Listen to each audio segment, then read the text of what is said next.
বৌমা, আজকে রাতে খাবার দিলে না? হো, আপনার কথা তো ভুলেই গেছি মা।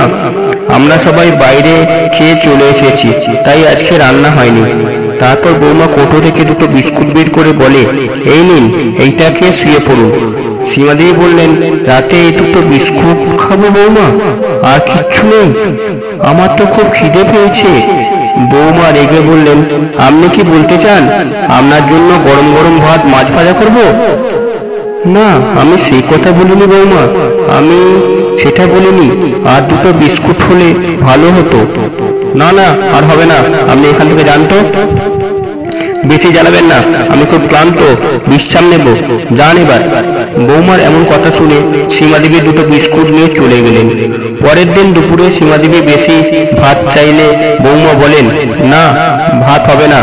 এই বয়সে এত ভাত কিভাবে খান? একটু কম খেতে পারেন না? সীমাদেবী বললেন, না বৌমা, সেটা না, গতকাল রাতে তো ঠিকমতো খাওয়া হয়নি, তাই খুব খিদে লেগেছে, দাও না দুটো ভাত। বৌমা খানিকটা রেগে এক মুঠো ভাত সীমাদেবীর পাতে দিলেন। ভাবছিল যেন সর্বোচ্চ চলে গেল। এরপর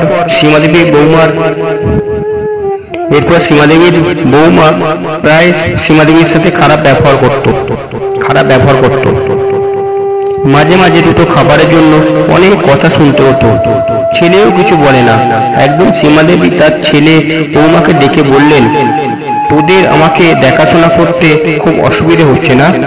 খাবার দিতে অনেক কষ্ট হচ্ছে, বুঝতে পেরেছি। তাই ভাবছি আমার যত ধন সম্পত্তি আছে সব বৃদ্ধাশ্রমে দান করে দেব আমি, আর আমি নিজেও বৃদ্ধাশ্রমে চলে যাব। মার এরকম কথা শুনে ছেলে বৌমা হতবাক। ছেলে বৌমার উপর চোখ রাঙাতে লাগলো। তুমি মাকে ভালো করে দেখাশোনা করতে পারো না? এবার থেকে মায়ের খেয়াল রাখবে যেন তার কোনো কষ্ট না হয়। ছেলে তখন মাকে বলল, মা, আর 1 মাস সময় দাও। দেখো, যদি আমাদের খারাপ দেখতে পাও তাহলে তোমার যা ইচ্ছে তাই করো। সীমাদেবী বললেন, ঠিক আছে বাবা, 1 মাস সময় দিলাম। এরপর সীমাদেবী দিনগুলো সুখে কাটল, ক্লান্তি কম। কারণ ধন সম্পত্তির ব্যাপার বলে কথা।